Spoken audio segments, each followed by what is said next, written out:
Hi everyone, Suzanne here. I hope you're all well and welcome to Sew Custom. Today's video is going to be the highly requested sewing room tour. So I don't actually have a sewing room, but I do have a little area that I've set up as my sewing space just off the end of my kitchen. So it has to be super organized, it has to be super tidy, and everything has to be hidden away when I finish sewing. So it's quite compact, quite organized, probably not as organized as it should be. And I'm hoping that this video is useful for those of you that are in the same position as me, i.e. don't have the space for a whole entire sewing room, but do have a little area that they could maybe convert into a sewing room. So if you're interested in seeing that, then let's get started. So in order to keep this space super organized, I need to be able to close everything away after I finish sewing. And this little setup enables me to do that. So in the center, I have a bureau and a cabinet that sits above it. And on either side of that, I have drawers. And then on the left-hand side at the bottom, I've just got this little storage box. And above it, my overlocker just slots in. So everything has its space. So I thought how I would do this is just go through everything that's inside. So starting with the cabinet, I've got 3 shelves inside. I've used the top part as storage as well. So inside these boxes, I just have wool. So I do a little bit of knitting as well, but that's for another video. So on the top shelf, I've got my sleeve roll, my ham, and then lots more of these little boxes. These are super handy. So this one has all of the tools I need to change my thread on my overlocker. It's got tweezers in there, it's got the little brush for cleaning. I've also got a couple of feet in there. So this one is pulled down quite a lot.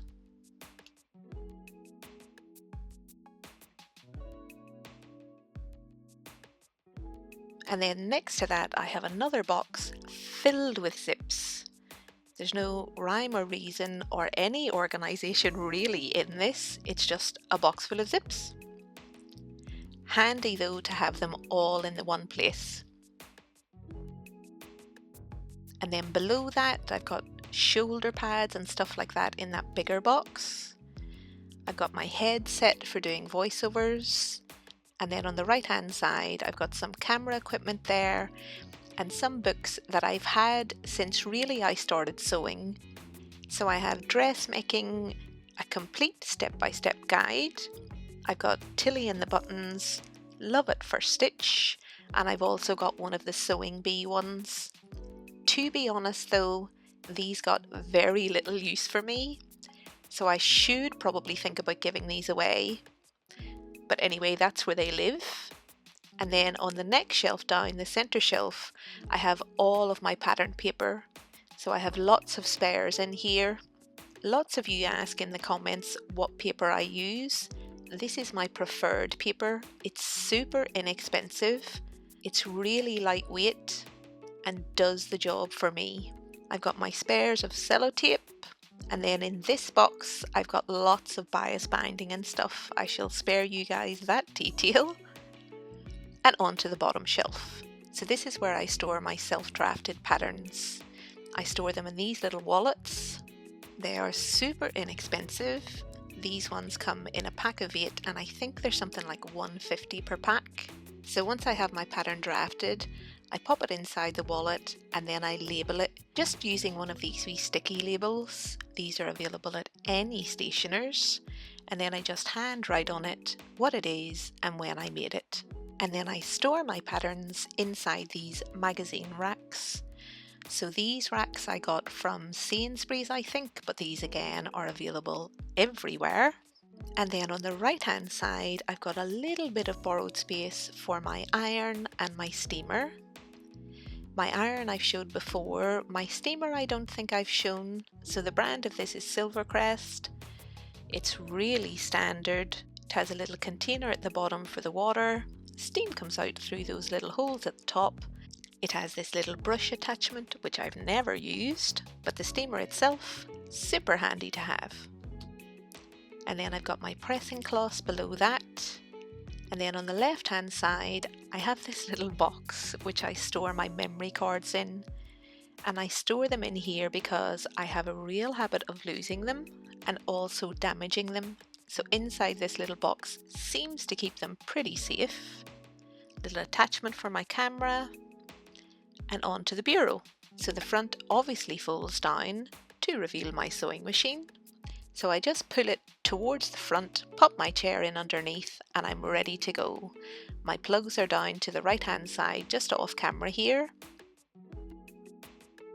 My sewing machine itself, the brand is Brother. I shall leave it listed below, but I really like this machine.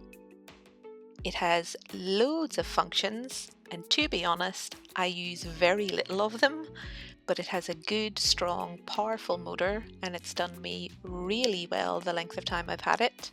It also has a little storage compartment here, which has tools in it for changing needles and stuff, and then a little tray on top with all of my separate feet. And then to the left hand side I have my camera. Again, lots of you ask which camera I use. This is an Olympus pen. It's a lovely little camera and has done me so well. In fact, I managed to break my first one, but I liked it so much I bought the same model again. Any of you that are vloggers, this is a super little camera. And it's stored right here so that I can't break this one. And then above it, just my pins, all very handy to the machine. And then on the top shelf here, I store all of my bobbins. So these cases are so handy to have. These were from Lidl's. The threads inside aren't the hottest of threads. They're not the best of quality, but the storage container that they come in is so handy to have. So I have 3 of them, and what I love about these is everything's kept in its own little space. Nice and neat and tidy, out of the way. And below the bureau I have more storage. So I have 2 shelves here. On the top shelf, as this is in my kitchen, I have a lot of cookery books, and of course the all-important bar book. But on the right hand side I have lots and lots of sewing magazines. So I've just pulled a few out here. So I have lots of Burdas. These are all mainly from around about 2017, so in my first couple of years of sewing. Various sewing magazines as well. I haven't bought a sewing magazine, I think, in probably about 2 or 3 years. So I think, just like the books from before, I should probably give these away.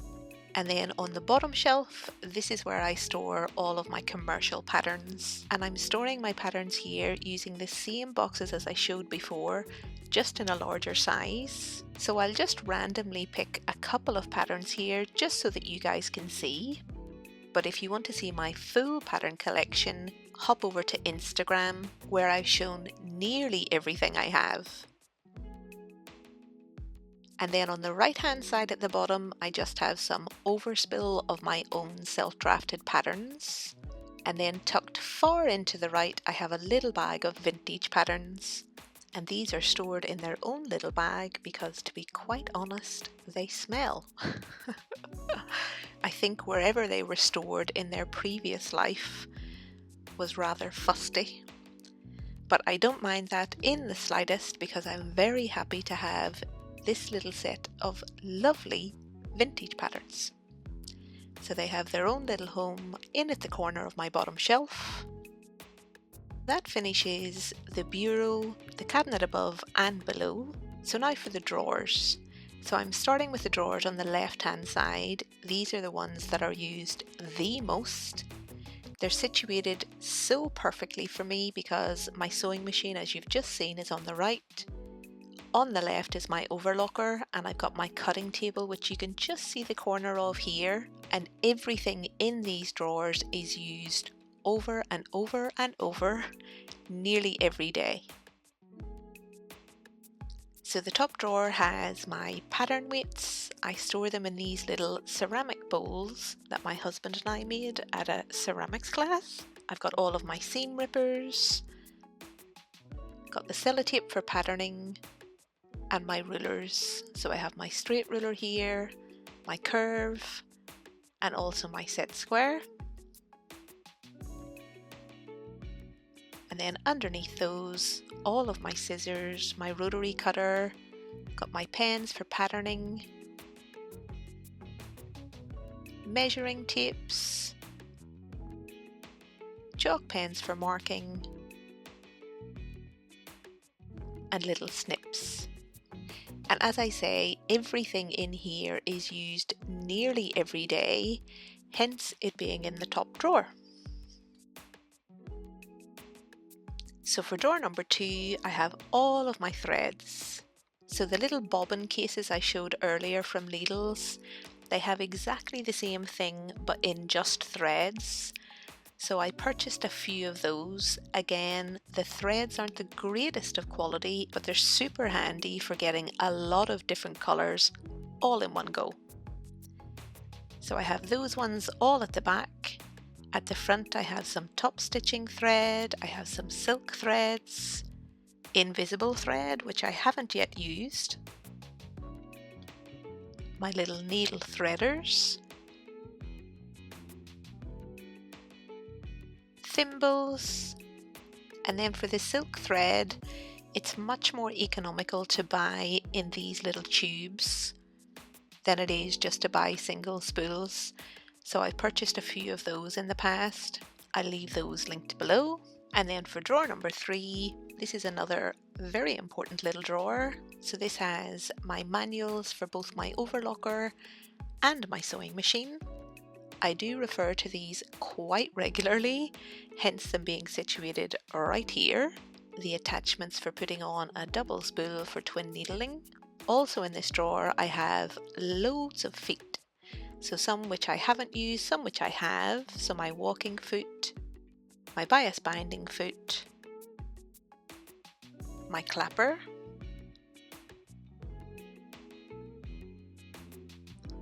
I have oil for my machines here, and then these are super handy little bulldog clips. They're so inexpensive and I use these for keeping all of my pattern pieces together when I'm going through the process of trying to get the pattern correct for me. So when I'm going through those iterations. Also in here I have pins, all of my spare needles. So I have jeans, universal, my favourite sharps, and also some twin needles. Not much else to say about this one, so on to number 4. This one is jam-packed, full of buttons. So they're all pretty standard. I've got my favourites, the self-covered, some little decorative ones, tortoiseshell ones, little snaps. I've got a bag filled with elastic in here also. Shouldn't really be in here, but it's there because I've just recently been using this.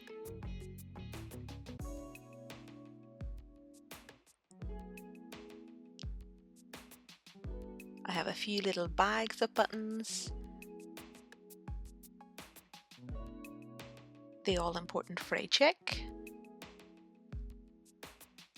So this is mainly sew-on buttons. So the next drawer has everything that needs a tool. So I've got eyelets in here, press studs, anorak clips, and all the tools I need in order to apply these to garments. So I have a little hole puncher here, and then these little tins are super handy. So in here I have all of the tools for my prim pliers. These were actually free in a kiddie's meal from McDonald's, and I stole them off my niece and decided to repurpose them.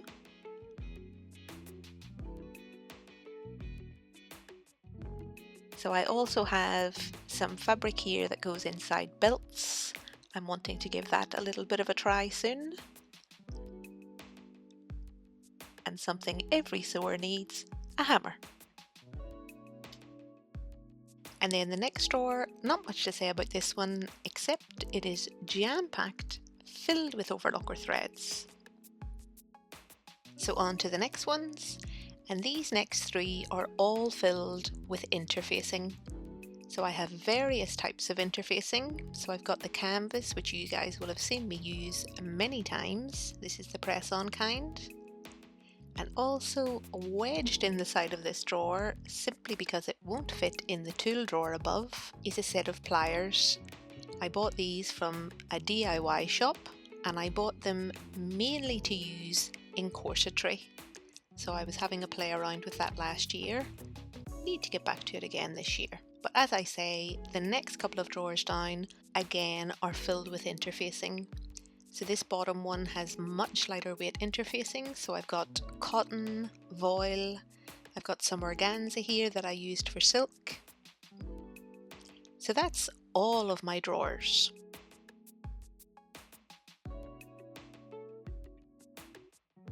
And now to the left hand side of that set of drawers, I have some books.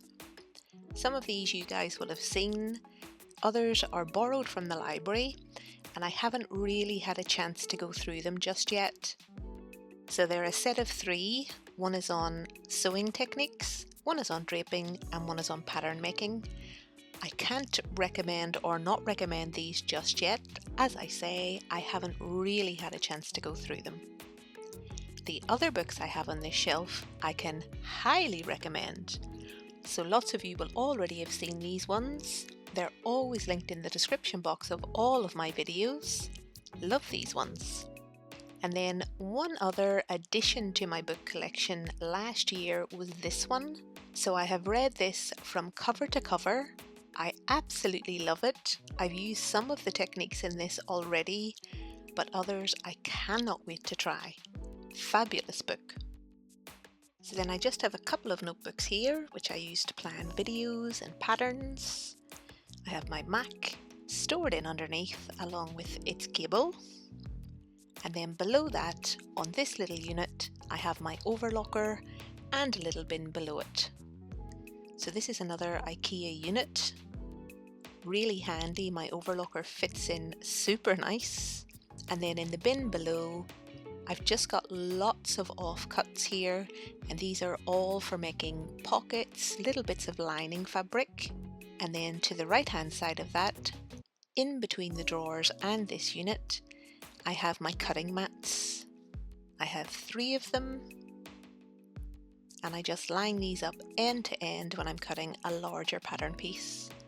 But they just slot nicely in between these 2 units. And then the last thing that slots in between these units is my meter rule.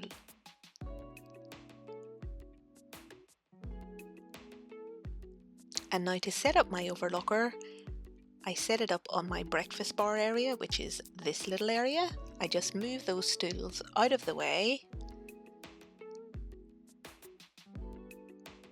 and pop my overlocker on top. And I stand when I'm overlocking. I don't know why I do that, but I've always done it.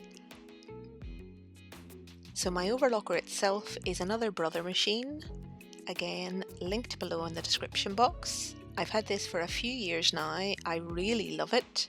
It's getting a little bit old. I've had to put some sellotape across the dials, the tension dials. Recently, as I've been overlocking, I've noticed that my dials do move. They're a little bit loose. So it either could do with replacing or a really good service. But anyway, that's my overlocker. So now on to the right hand side of the bureau. So again here I have another chest of drawers. This is from IKEA also. I shall link it below. These handles, it's probably worth mentioning, don't come with the IKEA drawers. I bought these ones at TK Maxx. The long red ones that are on the bureau I bought at a little vintage shop which no longer exists. So I'm not going to go through all of these drawers. These are literally just overspill from the left hand set of drawers. So lots more of the same. But the really important thing about this side of the bureau is what's hanging off the side of these drawers. And that is my most used blocks. And to hang them off the side of these drawers, I use these command hooks. So I have 3 of them along this side, and it's really handy to have my blocks here because they're well out of the way, but yet they're within arm's reach. And to hang my blocks, I use various things. So these little hooks are off the top of tights. So if you buy your tights out of Marks and Spencer's, you will know that they come in a little pouch or a box, and they have these little clip hanger things on the top. Every time I get a new pair of tights, I just take the clip hanger and I pop it on the top of one of my blocks and hang them here. And then another very important part of my sewing space is my hoover. So it sits just here, so it's right beside the sewing machine. It's one of those cordless ones, so it's super handy. And whenever I finish sewing, I just whiz this over the floor, close all the drawers, shut the bureau, and it's as if I haven't been here.